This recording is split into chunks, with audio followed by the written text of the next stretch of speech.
नमस्कार मित्रों, आप सभी लोगों का कोचिंग जंक्शन पर स्वागत है। ज्योग्राफी सब्जेक्ट के अंतर्गत हमने आप लोगों के साथ अक्षांश देशांतर के बाद ऊष्मा टॉपिक को शुरू किया है। ऊष्मा से संबंधित हमने कि ऊष्मा क्या है, ऊष्मा के कितने प्रकार होते हैं, ऊष्मा का किस प्रकार से स्थानांतरण होता है और ऊष्मा का बजट क्या होता है, इन बिंदुओं पर हमने डिटेल में डिस्कशन किया है। आज इसी को आगे बढ़ाते हुए आज हम लोग देखेंगे कि ऊष्मा का जो प्रमुख स्रोत है जिसको हम कहते हैं सूर्यातप, इसके बारे में डिस्कशन करेंगे। तो आइए समझने का प्रयास करते हैं कि सूर्यातप क्या होता है और इसको कौन कौन से ऐसे फैक्टर हैं जो प्रभावित करते हैं। तो आज का टॉपिक क्या है? सूर्यातप। सूर्यातप का यहाँ सिंपल मतलब है इनकमिंग सोलर रेडिएशन। क्या है? Incoming solar radiation. इसी इनकमिंग सोलर रेडिएशन को इनकमिंग सोलर रेडिएशन, इसी को शॉर्ट फॉर्म में इंसोलेशन कहते हैं। क्या कह देते हैं? इंसोलेशन। यानी सूर्यातप को ही हम लोग इंसोलेशन भी कहते हैं और इसका मतलब होता है इनकमिंग सोलर रेडिएशन, यानी सूर्य से आने वाली जो सौर विकिरण होती है उसी को हम लोग कहते हैं incoming solar radiation, insolation. Insolation में ही सब कुछ छुपा है। जैसे इंसोलेशन में आप देखेंगे इनकमिंग हो गया, फिर यहाँ पे सोलर हो गया और रेडिएशन का इधर हो जाएगा इनकमिंग सोलर रेडिएशन। तो इंसोलेशन कहते हैं या इसी को सूर्यातप कहते हैं। तो पहला बिंदु तो स्पष्ट हो जाना चाहिए कि सूर्य से जो भी एनर्जी हमारे अर्थ की तरफ आती है या स्पेस में जो भी एनर्जी जाती है सन से, उसको हम कहते हैं इनकमिंग सोलर रेडिएशन। और यह एक स्पेक्ट्रम के रूप में आती है। किस रूप में आती है? स्पेक्ट्रम के रूप में आती है। और आगे बढ़ने के पश्चात जब यह पृथ्वी के वायुमंडल के पास एंट्री करती है लगभग 1000 किलोमीटर पे, कितना ऊंचाई पर? 1000 किलोमीटर की ऊंचाई पर। यानी अगर यहाँ पर अर्थ है और यहाँ पर सन है तो सन से जो एनर्जी चलती है इसी को कहते हैं इंसोलेशन। क्या कहते हैं? इंसोलेशन है। यह एनर्जी जब आती है 1000 किलोमीटर पर, कितना आती है? 1000 किलोमीटर पर, तो इसका जो स्थिरांक होता है यह होता है 2 कैलोरी प्रति सेंटीमीटर स्क्वायर प्रति मिनट। यानी 1 मिनट में 1 सेंटीमीटर एरिया को जो सन से एनर्जी प्राप्त होती है वह कितना होती है? 2 कैलोरी होती है। कितनी ऊंचाई पर है? 1000 किलोमीटर की डिस्टेंस पर है अर्थ सरफेस से। यहाँ से ही मान लिया जाता है कि हमारा वायुमंडल शुरू होता है। वैसे ही इस पर बहुत अलग से हम लोग डिस्कशन करेंगे कि जो हमारा वायुमंडल है ये कहाँ तक है, कितने उसके पार्ट हैं, वो अलग टॉपिक है, उसको हम लोग अलग से डिस्कशन करेंगे। लेकिन जब और नीचे आते हैं तो करीब 480 किलोमीटर पर, कितने पे? 480 किलोमीटर पर सौर स्थिरांक फिर से कैलकुलेट किया जाता है और यह मिल जाता है 1.94। कितना मिलेगा? 1.94 कैलोरी प्रति सेंटीमीटर स्क्वायर प्रति मिनट। तो आपसे प्रश्न किसी भी रूप में पूछ सकता है। यदि जनरल पूछा जाए कि सौर स्थिरांक कितना है तो ज़्यादातर आंसर यही सही होगा, 1.94। और यदि उसने स्पेशली मेंशन कर दिया कि 1000 किलोमीटर की ऊंचाई पर सौर स्थिरांक कितना होता है तो आप कितना कहेंगे? 2 कैलोरी होता है। लेकिन इसमें भी 2 स्थितियां हैं। एक पृथ्वी जब सन के एकदम करीब होती है और एक स्थिति जब पृथ्वी सन से काफ़ी दूर होती है। तो जब पृथ्वी सन के करीब होगी तो उस समय ज़्यादा रेडिएशन प्राप्त होगा अर्थ को, और जब दूर होगा तो रेडिएशन कम प्राप्त होगा, जिसको हम लोग उपसौर और अपसौर का नाम दिए थे, अपहेलियन और पेरिहेलियन। तो वहाँ पर जब न्यूनतम डिस्टेंस पर होती है पृथ्वी सन के तो उस समय का रेडिएशन ज़्यादा होता है और वह मिल जाता है 2.01 कैलोरी प्रति सेंटीमीटर स्क्वायर प्रति मिनट। लेकिन जब पृथ्वी सन से काफ़ी दूर होती है यानी अपसौर की स्थिति में, उस समय इसका रेडिएशन होता है 1.89। कितना रहेगा? 1.89। और इसी का जब एवरेज निकाला जाता है तो आपका कैलकुलेशन कितना आएगा 1.94, यानी औसत सौर स्थिरांक कितना है 1.94। अप सौर के समय कितना रहेगा, कम रहेगा 1.89। उप सौर के समय कब कितना रहेगा, यानी जब नज़दीक रहेगा तो 2.01। और 1000 किलोमीटर की ऊंचाई पर कितना सौर स्थिरांक प्राप्त होता है 2 कैलोरी प्रति सेंटीमीटर स्क्वायर प्रति मिनट। यानी सूर्य से जो एनर्जी हमें मिलती है उसका तो ये डिस्कशन हो गया। और सूर्य से एनर्जी किस रूप में मिलती है, सूर्यातप के रूप में। सूर्यातप क्या है, इनकमिंग सोलर रेडिएशन है, जिसका शॉर्ट फॉर्म होता है इंसोलेशन। क्या होता है, इंसोलेशन। तो एक तरफ तो सन हो गया और एक तरफ पृथ्वी हो गई। सन से पृथ्वी की तरफ रेडिएशन आ रहा है किस रूप में, इंसोलेशन के रूप में, और एक दूसरे के समानांतर आ रहा है। कैसे आ रहा है, एक दूसरे के समानांतर आ रहा है। लेकिन इसके बावजूद चूंकि स्रोत और जो ऑब्जेक्ट है दोनों के बीच का डिस्टेंस परिवर्तनशील है, एक समान नहीं है, तो इसलिए हम यहाँ पर समझने का प्रयास करेंगे कि सूर्यातप को कौन कौन से फैक्टर हैं जो इसको प्रभावित करते हैं। तो यहाँ पर हम अगला पॉइंट बता देते हैं कि सूर्यातप को प्रभावित करने वाले कारक। तो यहाँ पर है प्रभावित करने वाले कारक, जिसके परिणाम स्वरूप हमारा सूर्यातप प्रभावित होता है। इसमें सबसे पहला पॉइंट ही होता है सौर स्थिरांक, जिसको हम कहते हैं सोलर कांस्टेंट।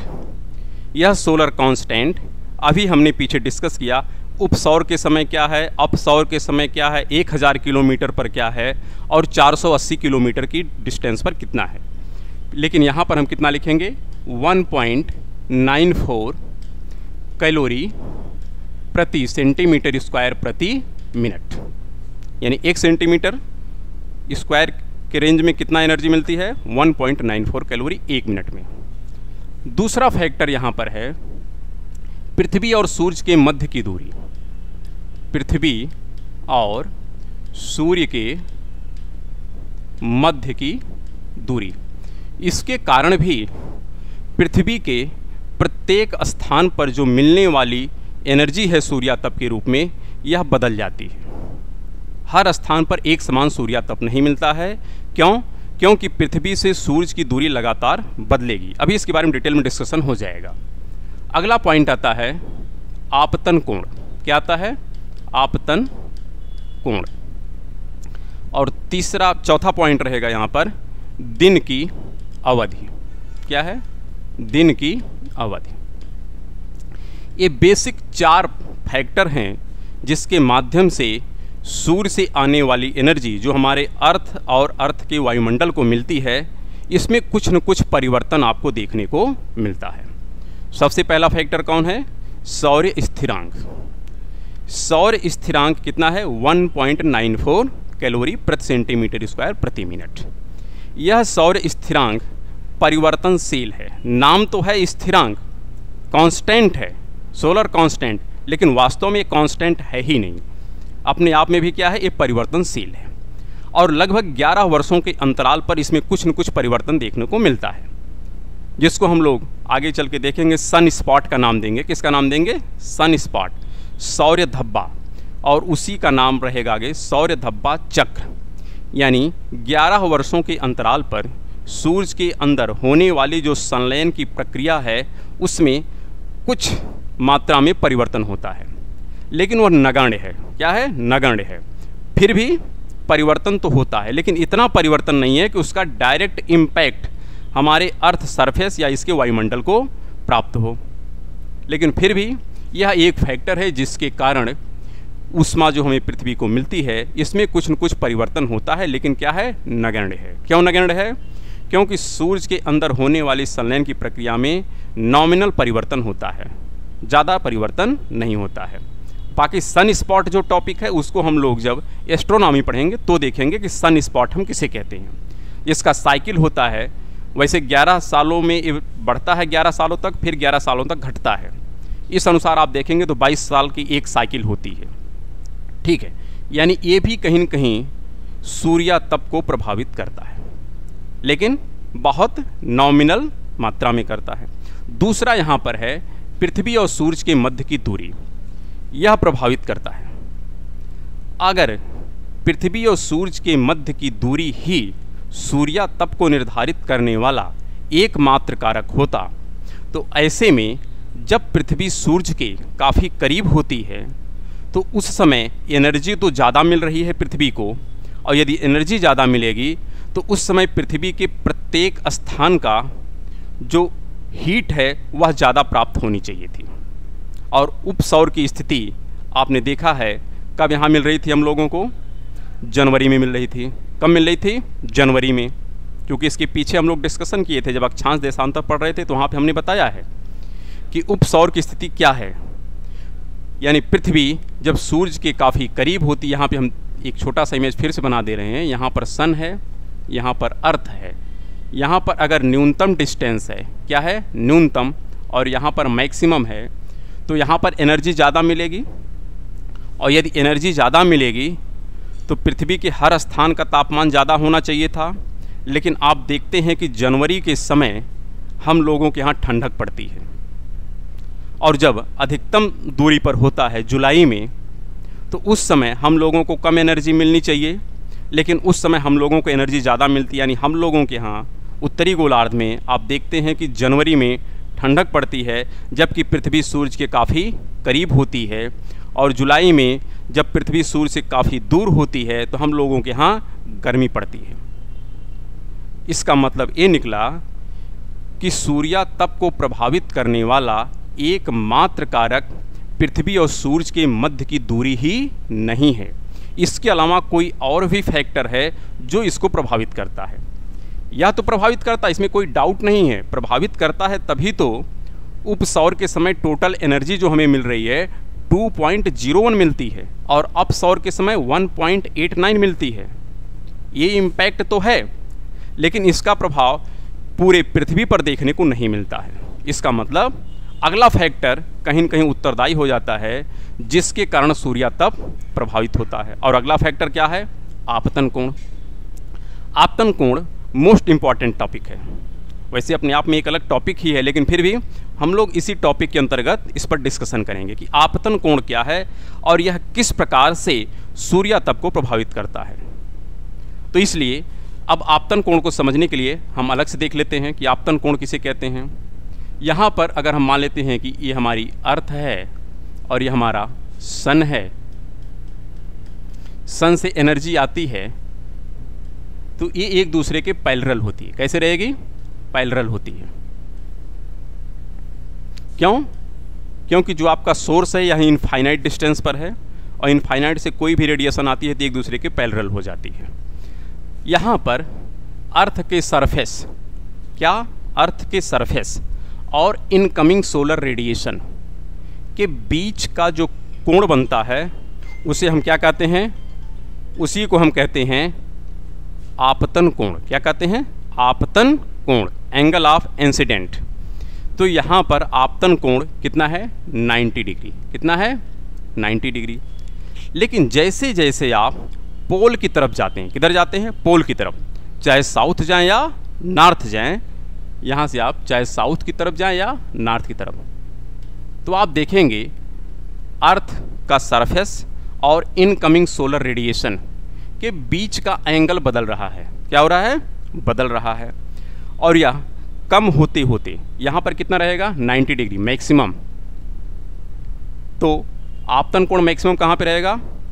विषुवत रेखा पर, इक्वेटर पे रहेगा। लेकिन जैसे जैसे पोल की तरफ जाएंगे इसका एंगल घटता चला जाएगा, और पोल पर कितना हो जाएगा? 0 डिग्री, कितना 0 एंगल हो जाएगा। लेकिन इक्वेटर पर कितना रहेगा? 90। अब आपसे प्रश्न पूछ लिया जाता है कि किसी भी अक्षांश का आपतन कोण बताइए। क्या पूछ लिया जाता है? किसी भी अक्षांश का आपतन कोण बताइए। तो आप बताइए, इक्वेटर का आपतन कोण तो 90 है और पोल का कितना है? 0 है। ये कब है? जब पृथ्वी अपने एक्सिस पर वर्टिकली हो और सन के चारों तरफ परिक्रमा करें। लेकिन ऐसी स्थिति तो है नहीं। पृथ्वी अपनी एक्सिस पर कुछ झुकी हुई है, और कितना झुकी है? 23.5 डिग्री। और झुकने के साथ साथ वह सूरज के चारों तरफ परिक्रमा कर रही है। तो ऐसे में उसके एंगल में लगातार परिवर्तन होता रहता है। लेकिन अगर ये नॉर्मल स्थिति है और इस स्थिति में पूछा जाए किसी भी अक्षांश का आपतन कोण बताइए, तो क्या करेंगे, 90 में से माइनस कर देंगे। जैसे मान लेते हैं आपसे पूछ लिया गया कि 20 डिग्री का, कितने का, जो 20 डिग्री अक्षांश है इसका आपतन कोण बताइए, तो क्या करेंगे, 90 माइनस 20 कितना हो गया, 70 डिग्री यहाँ पर मिल जाएगा एंगल। इसी प्रकार जब पोल पे जाएंगे तो 90 माइनस 90 0 डिग्री हो जाएगा। इसमें तो कोई संदेह है नहीं। लेकिन ये तब है कि जब सूर्य विषुवत रेखा पर वर्टिकली हो। कब, जब सूर्य विषुवत रेखा पर वर्टिकली हो। लेकिन सूर्य हमेशा विषुवत रेखा पर वर्टिकल नहीं होता है। क्यों? क्योंकि पृथ्वी सूर्य के चारों तरफ परिक्रमा करती है और परिक्रमा करने के दौरान एक स्थिति ऐसी भी आती है जब सूर्य कर्क रेखा पर लंबवत होता है। एक स्थिति वह भी है जब सूर्य मकर रेखा पर लंबवत होता है। उस समय भी आपको निकालना पड़ेगा आपतन कोण, और प्रश्न में खूब पूछा जाता है।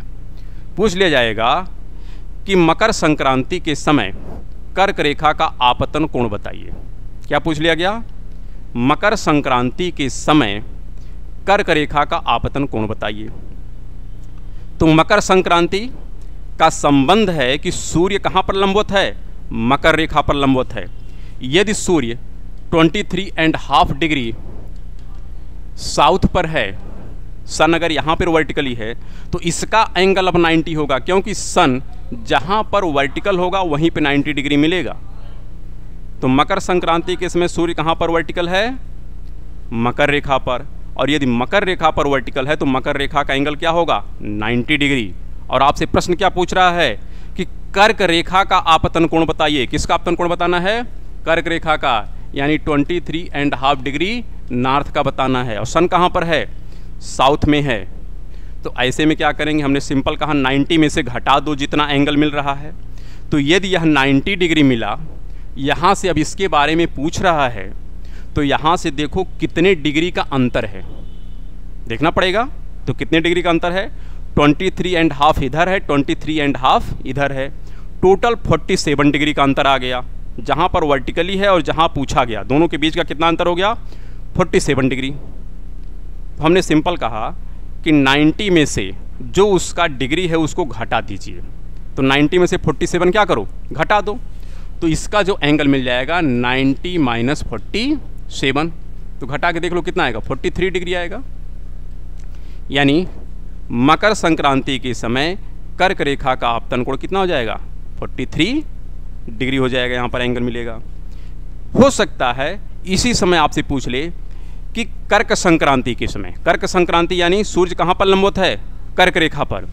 कर्क संक्रांति के समय आप अंटार्कटिक सर्किल का एंगल बताइए। किसका बता दीजिए, अंटार्कटिक का। सन कहाँ पर है, कर्क रेखा पर वर्टिकली है। पूछ कहाँ का रहा है, अंटार्कटिक सर्किल का, यानी 66.5 डिग्री का पूछ रहा है। किसका पूछ रहा है, 66.5 डिग्री साउथ का। और सन कहाँ पर है, यहाँ पर है। अब क्या करेंगे, इसको 90 मानेंगे, जहाँ पर सन है उसी को 90 मानना है, क्योंकि सन वहीं पर वर्टिकल है। तो यदि यह 90 है और पूछ रहा है आपका अंटार्कटिक सर्किल पर, तो क्या करेंगे, यहाँ से यहाँ तक का टोटल डिग्री आप पहले निकालिए। तो कितना हो जाएगा, 23.5 इधर हो जाएगा और 66.5 साउथ में हो जाएगा। टोटल ऐड करेंगे कितना मिल जाएगा, 90 डिग्री मिल जाएगा। कितना मिल जाएगा, 90 डिग्री। इसका संबंध है कि इसका अगर आपसे आपतन कोण पूछेगा तो कैसे मिलेगा, 90 माइनस 90 यानी 0 डिग्री। यानी सन का यहाँ पर कोई भी प्रकाश नहीं पहुँचेगा। कब, जब सन कहाँ पर वर्टिकली होगा, कर्क रेखा पर। इस प्रकार से बहुत से प्रश्न पूछे जाते हैं आपतन कोण से संबंधित। कोई भी पर्टिकुलर डेट दे दिया जाएगा। यहाँ तो हमने कर्क संक्रांति मकर संक्रांति प्रॉपर आपके सामने कहा है। हो सकता है ये बोल दे कि 22 सितंबर को बताइए किसी भी अक्षांश का आपतन कोण बता दीजिए। तो आपको सोचना पड़ेगा कि सितंबर में सन कहाँ पर वर्टिकल है, मार्च में कहाँ पर वर्टिकल है, जून में कहाँ पर वर्टिकल है। तो यदि आपको एक कॉन्सेप्ट क्लियर होगा तो आपतन कोण निकाल लेंगे। और आपतन कोण निकालने का बेसिक कॉन्सेप्ट है कि 90 माइनस जितना डिग्री का डिफरेंस है उस डिग्री को माइनस कर दीजिए। जब सन इक्वेटर पे था तो कोई समस्या ही नहीं थी, क्योंकि सबका अक्षांश आपको पता था। लेकिन दिक्कत तब आती है जब सन 23.5 डिग्री कर्क या मकर पे चला जाता है, तो उस समय किसी भी अक्षांश का जो डिग्री है वो बदल जाता है, क्योंकि जहाँ पर सन वर्टिकल है वहाँ से उसका डिग्री कैलकुलेट किया जाता है। तो इस अनुसार आप आपतन कोण निकाल सकते हैं। हाँ, अगर आपतन कोण आपने निकाल लिया है तो आपतन कोण चूँकि आप देख रहे हैं इक्वेटर पे 90 है और जैसे जैसे पोल की तरफ जा रहे हैं आपतन कोण लगातार घट रहा है। आपतन कोण भी घट रहा है, साथ में आप देख रहे हैं जो इनकमिंग सोलर रेडिएशन है इसके द्वारा जो ट्रैवल किया गया डिस्टेंस ये भी बढ़ रहा है। आप सोचिए, इस रेडिएशन को सिर्फ यहीं तक चलना पड़ा और ये वाली रेडिएशन कुछ एक्स्ट्रा ट्रैवल कर रही है। तो पहला अंतर है कि जो इनकमिंग सोलर रेडिएशन है ये जैसे पोल की तरफ जाती है इसको एक्स्ट्रा डिस्टेंस ट्रैवल करनी पड़ती है, पहली कंडीशन। दूसरा, वह सरफेस पे तिरछी पड़ती है, वर्टिकली नहीं पड़ती है। जब कोई भी रेडिएशन वर्टिकल पड़ता है तो कम से कम सरफेस से उसका कांटेक्ट होता है, और जब कम से कम सरफेस पर उसका कांटेक्ट होगा तो उसकी इंटेंसिटी ज़्यादा होगी, और यदि इंटेंसिटी ज़्यादा होगी तो वह हीट ज़्यादा पैदा करेगी। यहाँ पर सोचिए, जो ये रेडिएशन आ रही थी यह मिनिमम एरिया को कवर कर रहा है, तो इसकी इंटेंसिटी काफ़ी ज़्यादा होगी। और जो पोल के तरफ जा रही रेडिएशन वह तिरछी होने के कारण ज़्यादा एरिया को कवर कर रही है, और जब ज़्यादा एरिया को कवर करेगी तो उसकी इंटेंसिटी कम हो जाएगी, क्योंकि ज़्यादा एरिया में उतना रेडिएशन पड़ा और साथ में इसको एक्स्ट्रा डिस्टेंस भी चलना पड़ा। तो इन दो कारणों से, एक तो तिरछेपन में होने वाली वृद्धि के कारण उसका जो कांटेक्ट सरफेस से बढ़ जाता है इसलिए उसकी तीव्रता घट जाती है। दूसरा, उसको एक्स्ट्रा डिस्टेंस ट्रेवल करना पड़ता है इसलिए भी उसकी इंटेंसिटी घट जाती है। इसीलिए जब आप इक्वेटर से पोल की तरफ जाते हैं तो लगातार आपतन कोण में आने वाली कमी के परिणाम स्वरूप से आपतित किरण के तिरछेपन में वृद्धि होती है। आपतित किरण के तिरछेपन में वृद्धि होती है, और वृद्धि से क्या होगा, उसका कांटेक्ट सरफेस का एरिया बढ़ेगा और प्लस एक्स्ट्रा डिस्टेंस तय करना पड़ता है। इसलिए इक्वेटर की तुलना में पोल को प्राप्त होने वाली ऊष्मा की मात्रा कम हो जाती है। तो जैसे जैसे आप इक्वेटर से पोल की तरफ जाएंगे जो हीट है इसका मात्रा लगातार घटती चली जाती है। क्यों घट रही है? क्योंकि आपतन कोण घट रहा है, तिरछेपन में वृद्धि हो रही है, कांटेक्ट सरफेस बढ़ रहा है, साथ में यहाँ पर डिस्टेंस एक्स्ट्रा ट्रैवल करना पड़ रहा है। इन सभी कारणों से जो हीट की इंटेंसिटी है वह पोल की तरफ बढ़ने पर लगातार घटती चली जाती है। तो ये भी तो एक कारण हो गया। लेकिन प्रश्न है कि यहाँ पर हर अक्षांश का एक फिक्स आपतन कोण है, और यदि फिक्स आपतन कोण है, मान लेते हैं कि 23.5 का, 25 का, सबका एक फिक्स आपतन कोण है, तो उस अक्षांश को मिलने वाली जो सूर्यातप है वो तो पूरे अक्षांश पर सेम होनी चाहिए।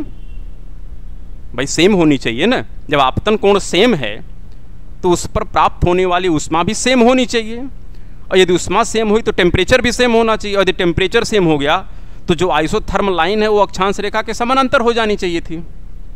लेकिन ऐसा होगा नहीं। क्यों? क्योंकि उसको हम लोग टेम्परेचर में देखेंगे कि किसी दो प्लेस को यदि बराबर एनर्जी मिली तो यह जरूरी नहीं है कि दोनों प्लेस का टेम्परेचर भी समान हो, क्योंकि उसके लिए कुछ और भी फैक्टर हैं जो प्रभावित करने लगेंगे। तो यहाँ पर सिर्फ हम बात कर रहे हैं कि इसका हीट की जो सन से मिली है, कि सन से जो हीट आ रही है उसको कौन कौन लोग प्रभावित करते हैं। पहला तो है सौर स्थिरांक प्रभावित करता है, दूसरा है पृथ्वी सूर्य के मध्य की दूरी प्रभावित करती है, तीसरा है आपतन कोण प्रभावित करता है। और इसी आपतन कोण के परिणाम स्वरूप ही जब पृथ्वी सूर्य के काफ़ी करीब थी, जिस समय मैक्सिमम सूर्यातप की प्राप्ति हो रही थी, उसी समय उत्तरी गोलार्ध का, किसका? उत्तरी गोलार्ध का आपतन कोण न्यूनतम हो गया था। क्या हो गया था? न्यूनतम हो गया था। क्योंकि इसके पहले वाले अगर चाहें तो हम फिर से उसको ड्रा कर सकते हैं,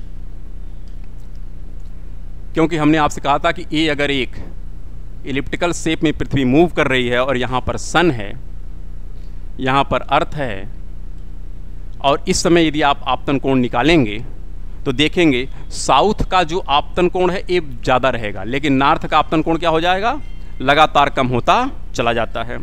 और इस आपतन कोण में आने वाली कमी के परिणाम स्वरूप ही यह न्यूनतम डिस्टेंस पर है, फिर भी यहाँ का टेम्परेचर क्या है, यहाँ का हीट क्या है, कम है।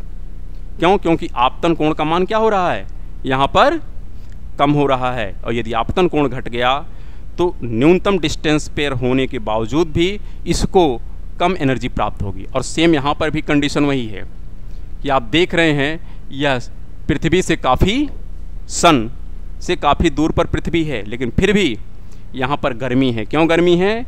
इस समय इसका आपतन कोण मैक्सिमम है। क्यों? क्योंकि उत्तरी गोलार्ध सूर्य के सम्मुख है। तो इस प्रकार से सूर्यातप को प्रभावित करने वाले कारकों में सबसे पहला था सौर स्थिरांक, दूसरा था पृथ्वी और सूर्य के मध्य की दूरी, और तीसरा क्या है, आपतन कोण। लेकिन आपतन कोण पर कुछ और भी प्रश्न हैं और इससे संबंधित कुछ और भी पॉइंट हैं, उन सभी को हम लोग नेक्स्ट पार्ट में डिस्कशन करेंगे। तब तक के लिए नमस्कार, धन्यवाद।